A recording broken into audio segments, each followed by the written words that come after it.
Bismillahirrahmanirrahim. Assalamu alaikum. Welcome back to my YouTube channel. I hope you people are doing great and you're watching all the videos I am uploading on this channel. Dear students, we have successfully completed till interjection and today we are going to discuss very interesting topic, that is conjunction. I hope you will enjoy the lesson today. Before heading towards the explanation, let's have a quick overview of lesson objectives. That what are the objectives we are going to achieve towards the end of this video. So the objective number one is define the meaning of a conjunction. So we are going to discuss and define the meaning of conjunction, that what is the meaning of conjunction, differentiate between coordinating, subordinating and correlative conjunctions. These are the types of conjunctions. We are also going to discuss them. Construct sentence with the correct conjunction usage, and at the end we'll try to construct sentences using correct conjunctions. Okay, before moving towards the main lesson, let's play a quick game. Like yesterday, I want to check your attentiveness. So you can see a slide on your screen, right? So using the image in the box, construct a sensible sentence and utilize the word in the middle for each item. यहाँ पे आपको जितने images नज़र आ रहे हैं उनको इस्तेमाल करें, ठीक है, sensible उसमें क्या कहते हैं सेंटेंस में, और एंड को ना बीच में लेके आए, एंड बट आर सो। मसलन यहाँ पे एक हमारे पास बर्गर है और दूसरा जो है वो उसका मुझे नहीं पता ये क्या है। अच्छा, और एक जो है ना बाइक है, दूसरा गाड़ी है, ठीक है, और एक जो है बॉल है, दूसरा फुटबॉल है, वॉलीबॉल और फुटबॉल। एक ये वाली सेलिब्रेशन वाली इमोजी है और एक खुशी वाली है। तो आप लोगों ने क्या करना है, मसलन मैं कहूँ, अगर लेट्स सपोज यहाँ पे हमारे पास पिज़्ज़ा है, तो मैं कहूँ I like pizza and burger, ठीक है, मैंने पिज़्ज़ा भी कहा, बर्गर भी कहा, और बीच में मैं कौन सा सेंटेंस लेके आई, एंड। अब जो तीन बचते हैं, इन तीन के सेंटेंस आप बनाएंगे और कमेंट वो सेंटेंसेस जो है वो कमेंट करेंगे, ठीक है।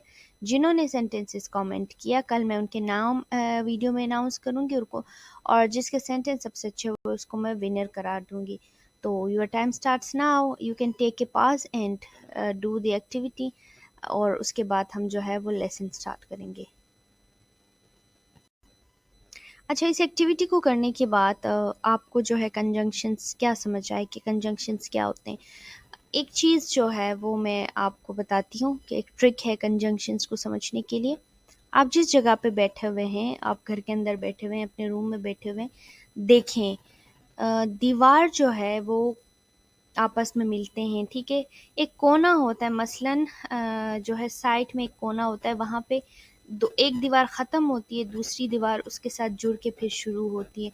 तो वो जो जॉइनिंग पॉइंट्स हैं, जो जॉइनिंग पॉइंट है वो कंजंक्शन है, ठीक है। आपको समझ आ रही है मेरी बात? अपने कमरे में देखें, कमरे का एक दीवार का एक कोना ख़त्म होता है, उससे आगे जो है ना नेक्स्ट दीवार शुरू होती है, लेकिन वो ट्रायंगल्स है ना बीच में आपस में जुड़े होते हैं। तो वो पॉइंट क्या है, joining point, that is known as conjunction. तो सेंटेंस में एज अ ब्रिज कंजंक्शन क्या होते हैं, सेंटेंस को ये कैसे कनेक्ट करते हैं, वो आज हम पढ़ेंगे। ओके, बाय डेफिनेशन जो है कंजंक्शन क्या है। A conjunction is a word that links other words, phrases और क्लासेस टुगेदर। जिस तरह एक दीवार जो है, एक दीवार के बाद कोई गैप नहीं होता, दूसरी दीवार शुरू होती है, ब्रिज होती है, ठीक है, एक दीवार ख़त्म होता है, दूसरी दीवार उसके साथ ही अटैच करके शुरू की जाती है। इसी तरह ये कंजंक्शन क्या होते हैं, ये लिंकिंग वर्ड्स होते हैं, ठीक है। ये लिंक करते हैं एक लफ्ज़ को दूसरे लफ्ज़ के साथ, या एक फ्रेज़ को दूसरे फ्रेज़ के साथ, या एक क्लास को क्या करते हैं दूसरे क्लास के साथ क्या करते हैं, लिंक करते हैं। Conjunctions can be classified as coordinating, subordinating और कोरिलेटिव, ठीक है। तो ये क्या होते हैं, या तो कोऑर्डिनेटिंग होते हैं, या सब ऑर्डिनेटिंग होते हैं, या फिर कोरिलेटिव होते हैं। इसके तीन टाइप्स हैं। अच्छा, हमारे पास एग्जांपल्स हैं, Samira and Arun are classmates. Samira and Arun, अच्छा, समीरा और अरुण जो है वो क्लासमेट्स हैं। अब यहाँ पे देखें, समीरा एंड यहाँ पे समीरा और अरुण को किसने ज्वाइन किया है, एंड को। तो the conjunction and function is a coordinating conjunction, both Samira and Arun were there. अच्छा, next sentence, the conjunction both and here function is correlative conjunctions. ठीक है, इनको हम मजीद एक्सप्लेन करके पढ़ेंगे कि कोरिलेटिव क्या होते हैं, जो है सबऑर्डिनेटिंग क्या होते हैं, और जो है कोऑर्डिनेटिंग क्या होते हैं। Let's say until the show is let's stay until the show is over, the conjunction until here function is subordinating conjunctions। अच्छा, यहाँ पे आप सिर्फ ये चीज़ समझें कि कंजंक्शंस क्या होते हैं, लिंकिंग वर्ड्स होते हैं। वो एक फ्रेज, एक सेंटेंस, एक वर्ड और एक क्लास को क्या करते हैं, दूसरे क्लास के साथ मिलाते हैं, उसको उसका जो है ना वो सेंस बरकरार रखते हैं। मतलब ये कि उनको आपस में मिला के उनकी मीनिंग को जो है इन्हेंस करते हैं। ठीक है। अच्छा, कोऑर्डिनेटिंग कंजंक्शन जो है जो पिछले स्लाइड में हमने पढ़ा था वहाँ पे हमें क्लियर नहीं था, लेकिन अब हम अपना कॉन्सेप्ट क्लियर करेंगे कि कोऑर्डिनेटिंग कंजंक्शंस बेसिकली होते क्या है। Coordinating conjunctions connect word, phrases and sentence that are equivalent or coordinate। अच्छा, जो इक्विवेलेंट होते हैं, एक जितने होते हैं, ठीक है, मतलब एक है तो फिर वो एक के साथ ही कनेक्ट करेगा। ठीक है, तो उन जैसे वर्ड्स को क्या कहते हैं, कोऑर्डिनेटिंग कंजंक्शंस कहते हैं। एग्जांपल से समझेंगे, Samira and Arun are classmate, the coordinating conjunction and above connects two noun Samira and Arun. अच्छा देखिए, यहाँ पे क्या है, इक्विवेलेंट है, समीरा और अरुण क्या है, सिंगुलर नाउन है दो, इनको मिलाने के लिए हमने जो वर्ड इस्तेमाल किया है वो एंड है। तो अगर ये जो है दोनों नाउन सेम क्लास से ताल्लुक़ रखते हैं, इक्विवेलेंट है, इनका वेटेज इक्विवेलेंट है, तो हम क्या करेंगे, हम जो वर्ड इस्तेमाल करेंगे उसको इन दोनों को कनेक्ट करने के लिए जो वर्ड इस्तेमाल करेंगे उसको हम कोऑर्डिनेटिंग कंजंक्शन कहेंगे। Then we have the food was delicious but expensive, the coordinating conjunction but above connects two adjectives delicious and expensive. अब यहाँ पे देखें, एक्सपेंसिव भी सिफत है, डिलीशियस भी सिफत है। ठीक है, इन दोनों को कनेक्ट करने के लिए हमने बट जो यूज़ किया है वो क्या है, कोऑर्डिनेटिंग कंजंक्शन है। क्यों? क्योंकि एक्सपेंसिव भी सेम क्लास से ताल्लुक़ रखता है और डिलीशियस भी सेम क्लास से ताल्लुक़ रखता है, दोनों एडजेक्टिव्स हैं, इनका वेटेज सेम है, तो फिर इनको कनेक्ट करने के लिए हमने बट इस्तेमाल किया है, तो वो क्या है, हमारा कोऑर्डिनेटिंग कंजंक्शन है। There are 7 coordinating conjunctions. अच्छा, 7 कोऑर्डिनेटिंग कंजंक्शंस हैं, इनको आपने याद रखना है, फॉर, एंड, नॉर, बट, और, येट, सो। तो ये 7 जो है कोऑर्डिनेटिंग कंजंक्शन है, इनको आपने याद रखना है।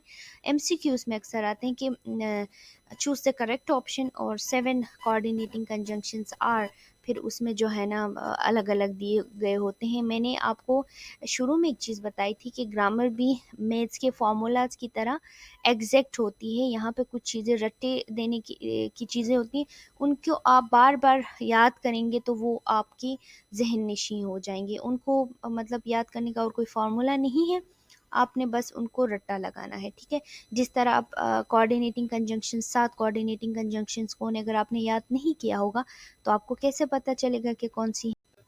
कोऑर्डिनेटिंग कंजंक्शन के बाद हम पढ़ेंगे सब ऑर्डिनेटिंग कंजंक्शन। सब ऑर्डिनेटिंग कंजंक्शंस क्या होते हैं, subordinating conjunctions connect independent clauses to dependent classes.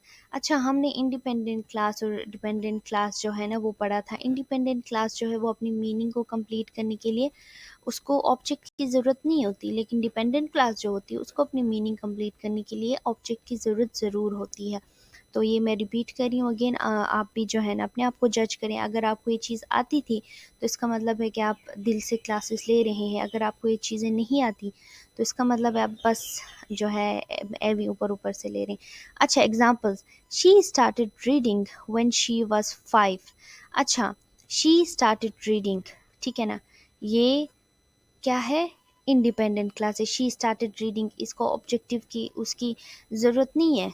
ठीक है, अपने आप को कंप्लीट करने के लिए ऑब्जेक्ट की ज़रूरत फ़िलहाल नहीं है, क्योंकि इसकी सेंस जो है वो कंप्लीट है। व्हेन शी वाज 5, अब जो है ना इंडिपेंडेंट को डिपेंडेंट के साथ, व्हेन शी वाज 5 जो है ये डिपेंडेंट क्लास है, इसको ना इसके साथ हमने नेक्स्ट कोई एडिशन करनी होगी, व्हेन शी वाज 5 हमें क्या पता चला when she was 5, when I was 20 मैं अगर कहूँ तो क्या था, अगर मैं 20 साल की थी तो क्या हुआ था। ये तो फिर आप लोग पजल में चले गए ना कि क्या हुआ था। लेकिन मैं अगर कहूँ when I was 5 I started reading, तो आपको जो है वो सेंटेंस क्लियर हो जाता है। तो ये डिपेंडेंट और इंडिपेंडेंट क्लास से थोड़ा हट के अब इन चीज़ों को डिस्कस करते हैं। आई होप ये आपको क्लियर हो गया होगा। अच्छा, the subordinating conjunction when above connects two clauses, the independent clause and the dependent clause. अब यहाँ पे when she started reading, when she was 5, ठीक है। स्टार्टेड रीडिंग अलग इंडिपेंडेंट क्लास है, और व्हेन शी वाज 5 जो है वो डिपेंडेंट क्लास है। और इनको कनेक्ट कौन कर रहा है, व्हेन कर रहा है। Because of the weather she decided to stay home. अच्छा, यहाँ पे जो है ना देखें, अब यहाँ पे डिपेंडेंट और इंडिपेंडेंट कौन सा है। मैं यहाँ पे पास लें, ठीक है। मैं नेक्स्ट सेंटेंस स्टार्ट मैं मतलब अपने नेक्स्ट एक्सप्लेनेशन स्टार्ट करने से पहले आप पाज लें और देखें, जज करें अपने आप को कि because of the weather she decided to stay home में कौन सा इंडिपेंडेंट है और कौन सा डिपेंडेंट है। अच्छा, आप लोगों ने अपने आप को जज कर लिया। चलिए मैं भी एडिशन करती हूँ। बिकॉज ऑफ द वेदर जो है यहाँ पे डिपेंडेंट क्लास है, क्योंकि इसको कंप्लीट करने के लिए हमें ऑब्जेक्ट की ज़रूरत है, फर्दर एडिशन की ज़रूरत है। और she decided to stay home जो है यहाँ पे इंडिपेंडेंट क्लास है। She decided to stay home meaning जो है वो क्लियर है। अब देखें, the subordinating conjunction because above connects two clauses an independent clause and the dependent clause, again the formula is same. Because क्या है, इन दोनों को कनेक्ट कर रहा है। अच्छा, here are some subordinating conjunctions that are commonly used। अच्छा, कुछ मैंने लिस्ट डाउन किए हैं, इनको भी आपने याद रखना है। आफ्टर, आल दो, एज इफ, ठीक है, एज सून एज, बिकॉज और in order that, since, then, though, till, unless, when, whenever, where और वेयर एज और वेर एवर और वाइल। ये क्या है, सबऑर्डिनेटिंग कंजंक्शंस हैं जो कि कॉमनली यूज़ होते हैं। इनको आपने यहाँ पे पॉज लेना है, अपने साथ नोट डाउन करना है और जो है इन चीज़ों को याद रखना है। Okay, now we have the last but not the least type of conjunction, that is correlative conjunction. Correlative conjunction are used in pairs to connect words, phrases and clauses। अच्छा, हमने coordinating conjunction पढ़ा, subordinating conjunctions पढ़ा, अब हम correlative conjunctions पढ़ें। अब इन तीनों में हमें डिफरेंस मालूम होना चाहिए कि एक जो है सबसे पहला वाला कोऑर्डिनेटिंग कंजंक्शंस जो है सेम क्लास से ताल्लुक़ रखने वाले वर्ड्स जो है, जिस तरह के नाउन हो गया, एडजेक्टिव हो गया, वर्ब हो गया, उनको कनेक्ट करने के लिए जो वर्ड इस्तेमाल होता है दैट इज़ कोऑर्डिनेटिंग। और फिर सब ऑर्डिनेटिंग में हमारे पास जो है दो, एक इंडिपेंडेंट क्लास और एक डिपेंडेंट क्लास को जो कनेक्ट करते हैं वो होते हैं। और देन वी हैव कोरिलेटिव, ये पेयर ऑफ वर्ड्स होते हैं जो कि क्या करते हैं, कनेक्ट करते हैं वर्ड्स को, फ्रेजेस को और क्लासेस को। कैसे, ईदर समीरा और Arun will continue the report. अच्छा, ईदर, नीदर, नॉर, ईदर और, ठीक है, नॉर और नीदर, ये दो पेयर ऑफ कोरिलेटिव कंजंक्शंस होते हैं जो हमेशा एक साथ यूज़ होते हैं।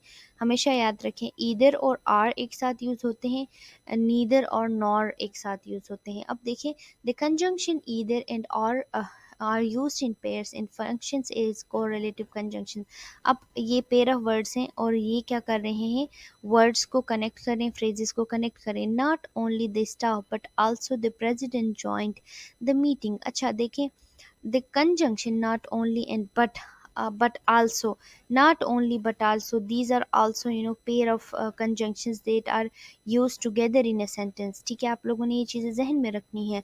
और ये जो है correlative conjunctions होते हैं, neither nor, not only but also, और फिर उसके बाद either or, neither nor, ये चीज़ें क्या हैं, correlative conjunctions हैं। और जो है आज का लेसन हमारा यहाँ पे ख़त्म होता है। आज थोड़ा मैं ज़्यादा बोल गई हूँ क्योंकि ये चीज़ें थोड़ी एक्सप्लेन करने वाली थी। आई होप आपको ये लेसन क्लियर हुआ होगा। ओके, पार्ट्स ऑफ स्पीच के हमने जितने भी पढ़े हैं कंजंक्शन तक, यहाँ तक अगर आपका कोई कंफ्यूजन है, आपका कोई क्वेश्चन है और आपको लगता है मैंने कोई चीज़ मिस कर दी है, तो आप लोग वो मुझे कमेंट में बता सकते हैं कि मैम ये चीज़ आपने मिस कर दी, इसको काइंडली एक्सप्लेन कर लें, या फिर किसी और चीज़ को री एक्सप्लेन कर लें, या फिर जो है आपको लगता है कि अरेंजमेंट जो है वो सही नहीं हुई, वो सब कुछ आप मुझे काइंडली बता दें।